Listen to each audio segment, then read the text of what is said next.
I'm pretty excited about this tournament report because it's going to be about my second place finish at a cities tournament this season.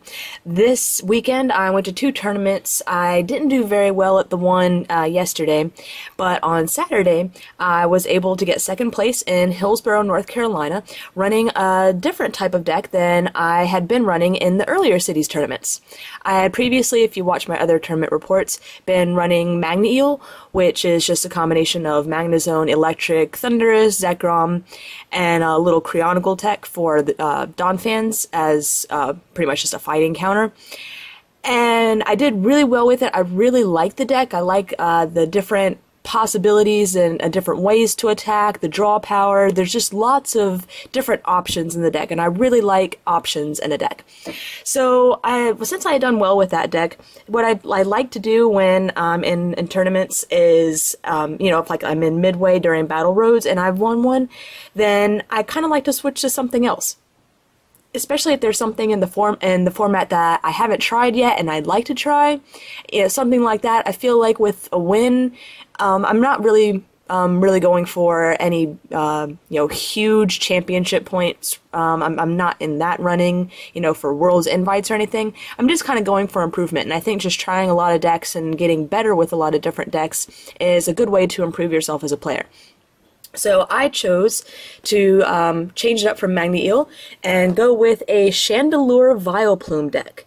And when this card first came out in Noble Victories, I absolutely loved it. I love the idea of the ability being able to, it does have a heavy retreat cost, but I love the idea of being able to switch and use multiple abilities to place damage, and that's not even your attack. So if you do have energy attached, you can still attack. So you can be doing quite a bit of damage per turn, and you could be spreading quite a bit of damage because the ability Curse Shadow lets you put 3 damage counters on your opponent's Pokemon in any way you like. So it makes it a little bit of a difficult deck because you really have to be careful where you place each individual counter. Because this is what I call a thinking deck. It really takes a lot of patience. This is a lot of Vileplume decks. You're going to be behind on prizes. You're going to, in most Vileplume decks, you're going to be behind on prizes, and that's one thing that I've found even for myself as a player was hard to get used to, is seeing being down by 3 or 4 prizes and knowing that you could still come back and win it. So this is a deck that it just requires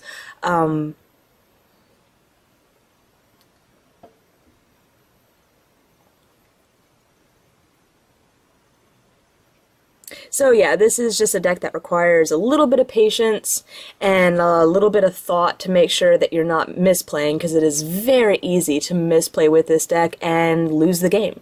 So I'll go ahead and start going through my actual deck list, and then I'll go through some of my matches.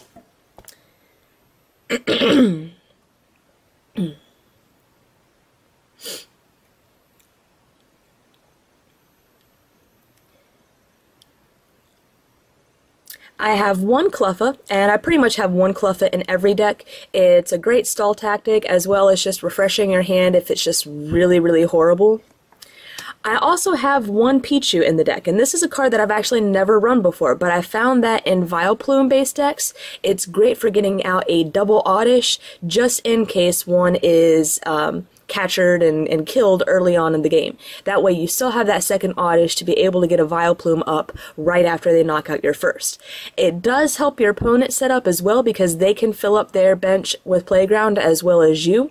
However, with Vileplume variants, you really don't mind if they take the first prize, as long as it's just not a critical prize and something that you only have one of.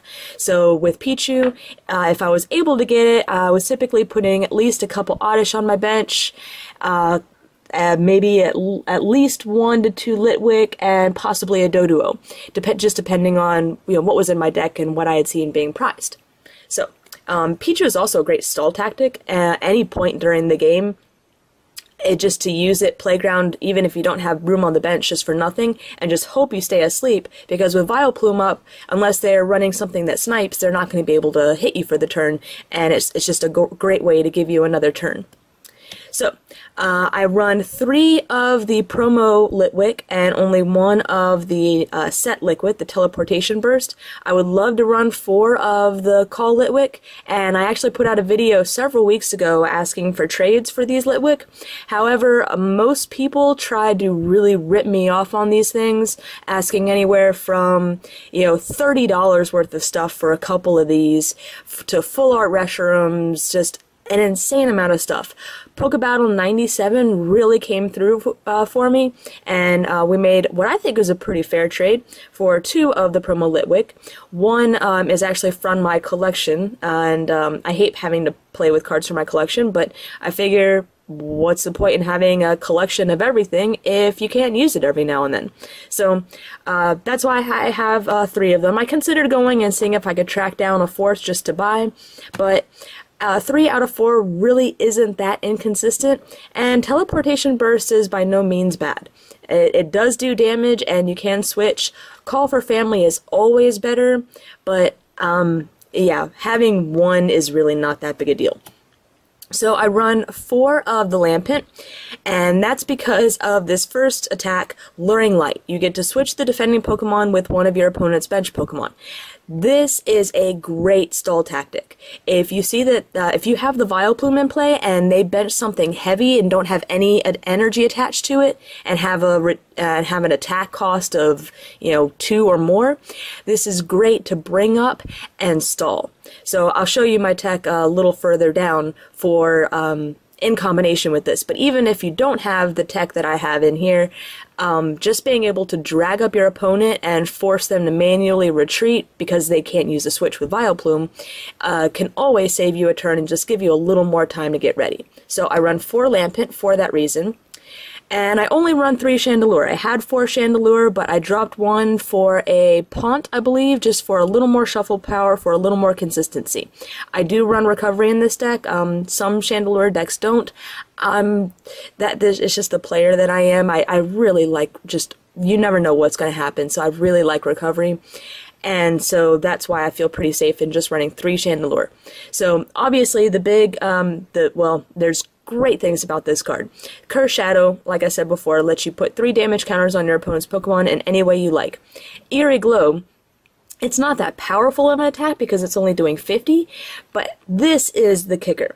The defending Pokemon is now, burned and confused. So unless they retreat to another Pokemon, they may not even be able to touch you, because if they flip tails on the confusion, they do damage to themselves rather than the attack going through. And the great thing about Burn is that if you're careful with your damage counters, you can actually get it, in several cases, down to where you can Eerie Glow, we'll put the damage on first, Eerie Glow, and they can knock themselves out on the burn flip.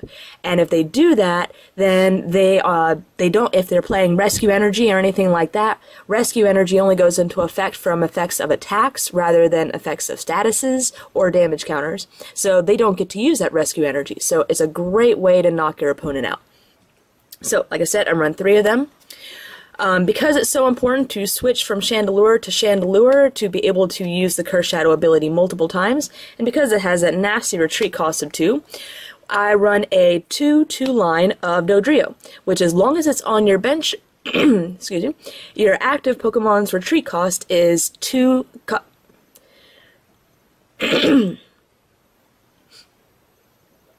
which says as long as it's on your bench, your active Pokemon's retreat cost is 2 less. So that means you can easily switch between Chandelure and Chandelure. The only bad thing is if they have a Pokemon like Bellsprout or a Lampent or anything like that to bring up your Dodrio, it doesn't affect the active, and if your Dodrio is your only Dodrio and it's pulling the active position, you do have to manually retreat it. So that's kind of a bad thing, and I find that often in the mirror matches, that's the first thing you target is bringing up the Dodrio, so that they have to burn the energy to manually retreat as you try and knock it out. So I try in the mirror match to have 2 Dodrio on the bench at a time, just in case they try and use that strategy. So here's the Great Vileplume. 3 Oddish, 1 Gloom, and if I can find room in the deck, I'd love to add a second Gloom, just because there were games that I lost. There was at least one specific game that I lost because this Gloom was prized. And actually, there were 2 games I lost because the Gloom was prized. And then just 2 Vileplume. So a couple of my techs, you can tech this out with a variety of different things. Blissey Prime is one card that you, if you have a lot of Chandelure in your area, you might see to heal all the damage off. I wasn't able to find room for it in here, but I do have Jirachi. Time Hollow de-evolves your Pokemon, so you're spreading damage with the Chandelure, and then just attaching a bunch of energy to Jirachi, and can Time Hollow for multiple knockouts, so great card. And this is a card that I hate it when I win this way, but a win's a win, and if I gotta use the monkey, I gotta use the monkey. So the strategy with the Aipom is to use your Lampent with Luring Light to bring up a Pokemon with a very heavy retreat cost of at least 2 or at least 2. Anything more than that is great. And a Pokemon that really can't attack. So this can be in Magna Eels, an empty Magnezone, empty Eel, empty Zekrom. Yeah, there's just all sorts of things with heavy retreat costs, Kyurems, just tons of stuff. Then, on the next turn, as they attach, they're going to try to attach an energy to retreat or to attack, you bring up the monkey, and you use Tail Code to move that energy to the bench. So basically, this is just a stall tactic. As long as they're attaching energy, you keep tail coding. And while you're tail coding, you set up the bench. It's basically, and it's a slow way to win, but it works. You wait until they can attach an energy, and you free retreat, bring up a Chandelure, start spreading damage on the bench around them, and then if they attach an energy, just retreat your Chandelure back and bring up the Aipom and force them out again. And the only downside is if they don't run any retreaters that have 2 or more, or if they have, if they run double colorless energy, if they have something like Feraligatr where, they can rain dance a bunch of energy on per turn, Electrode, to add multiple energy per turn, Shaman to move energy up. There's lots of ways around the monkey, but I found that the monkey is just a great tech because you never know when you. I've won several games because of the monkey. In fact, the game I lost yesterday was because my monkey was my last prize, and had it not been my last prize, I would have won. So just a little disappointing there, but gotta be one of my favorite techs. On to trainers, supporters, and stadiums. So this is what makes the deck really work. You can try running Chandelure without the Stadium Tropical Beach, but you're going to find that it's very difficult. Tropical Beach is a new stadium that you could only get by attending Worlds this past year. So they're pretty hard to come by. You pretty much have to get them off of eBay or be able to trade with someone that went to Worlds, or a lot of people just kind of borrow them around. Luckily for me, I'm a collector, so I have the regular Tropical Beach, the Staff Tropical Beach, and the Top 32 Tropical Beach. And 2 Tropical Beach typically works pretty well in Chandelure decks, but 3 is just more consistent.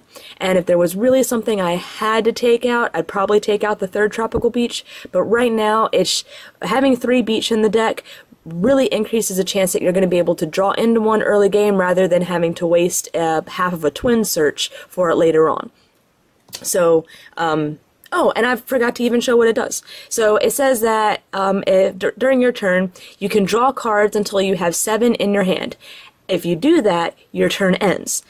This works with Chandelure because you don't always have energy attached to Chandelure to be able to attack, but you're still putting damage on with the ability. So you can put up to 60 damage with, switching between 2 Chandelures, using 2 abilities, and then Beach to bring your hand up to 7 to, set up another Chandelure, try and get energy to attach for the next turn. There's just all sorts of things. Having a large hand size is just very important in Vileplume decks because, you're not running a lot of trainers to, get you out of interesting situations. So, but even though this is a trainer lock deck, without Spiritomb from the last format, you have to run trainers in order to get it going up fast. So the standard is pretty much 3 communication, 3 Vileplume. This is ideally to focus on getting that Vileplume up, and then you can always just toss these out later. because they're pretty much just dead cards in your hand after that.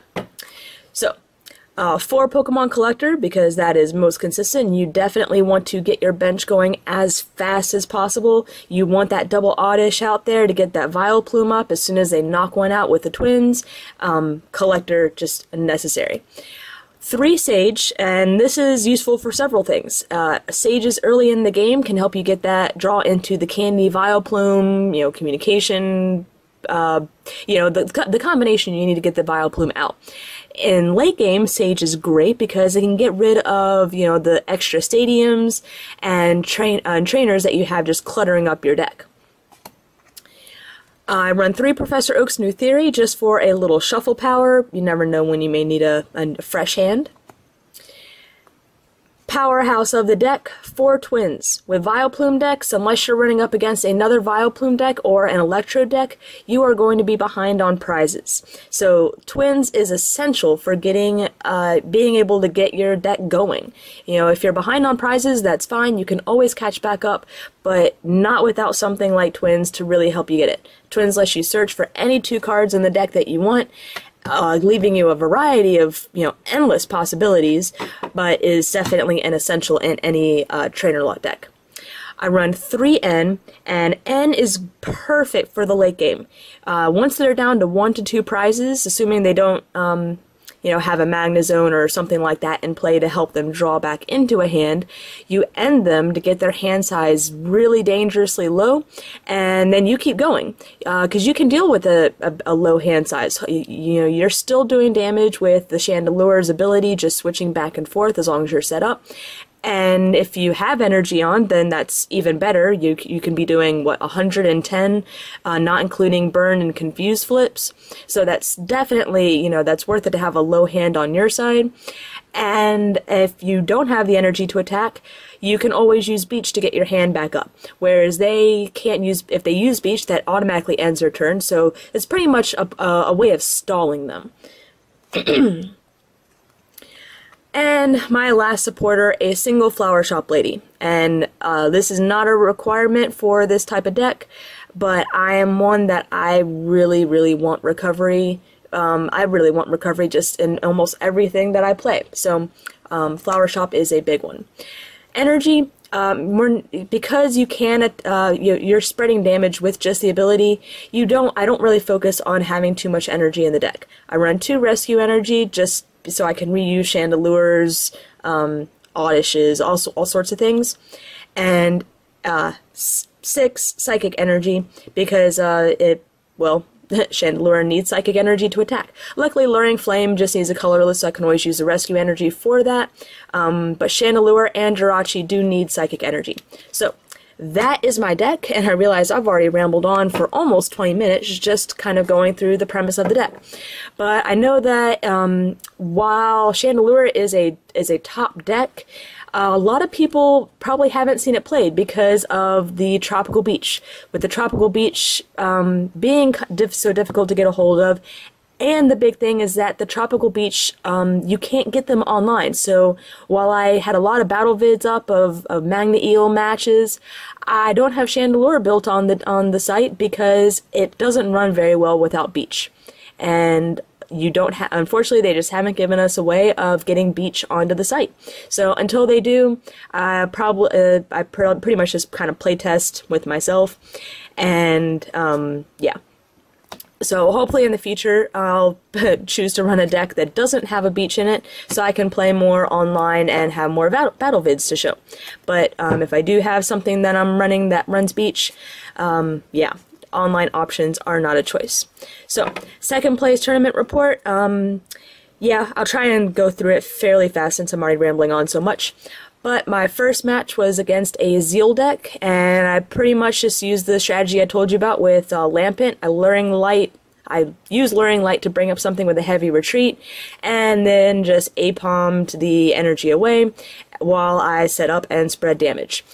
My second game was another Eel variant, Eel, Raichu, Zekrom maybe? Either Zekrom or Thundurus. May have been a Thundurus, but I remember the Raichu. I don't think I Luring Light lit his yeah, I didn't do that. But I remember winning. He made a big misplay near the end of the game where he attached to retreat and brought his Pokemon active before he Dynamotored, which put him behind a turn. He wouldn't have been able to get a knockout that turn, but yeah, that damage definitely hurt him. So would have been interesting to see how the game had played out had he not made that mistake. But yeah, he made it, and I ran with it. My third game was against another electric deck. It's a Zekrom Lantern Eel deck. And the bad thing about the Lantern Eel decks is that they run DCE. So I didn't get the Vileplume up until maybe turn 4 or turn 5, so that really hurt me. I tried the Lampent strategy to just stall while I tried to get set up, and he always had the DCE to retreat. I was able to take some prizes and kind of try and make it close, but he had it. But he's a really good player, so can't be upset at that. I also had a couple Lampents prized, which really slowed down the game as well on my side. But yeah, it was really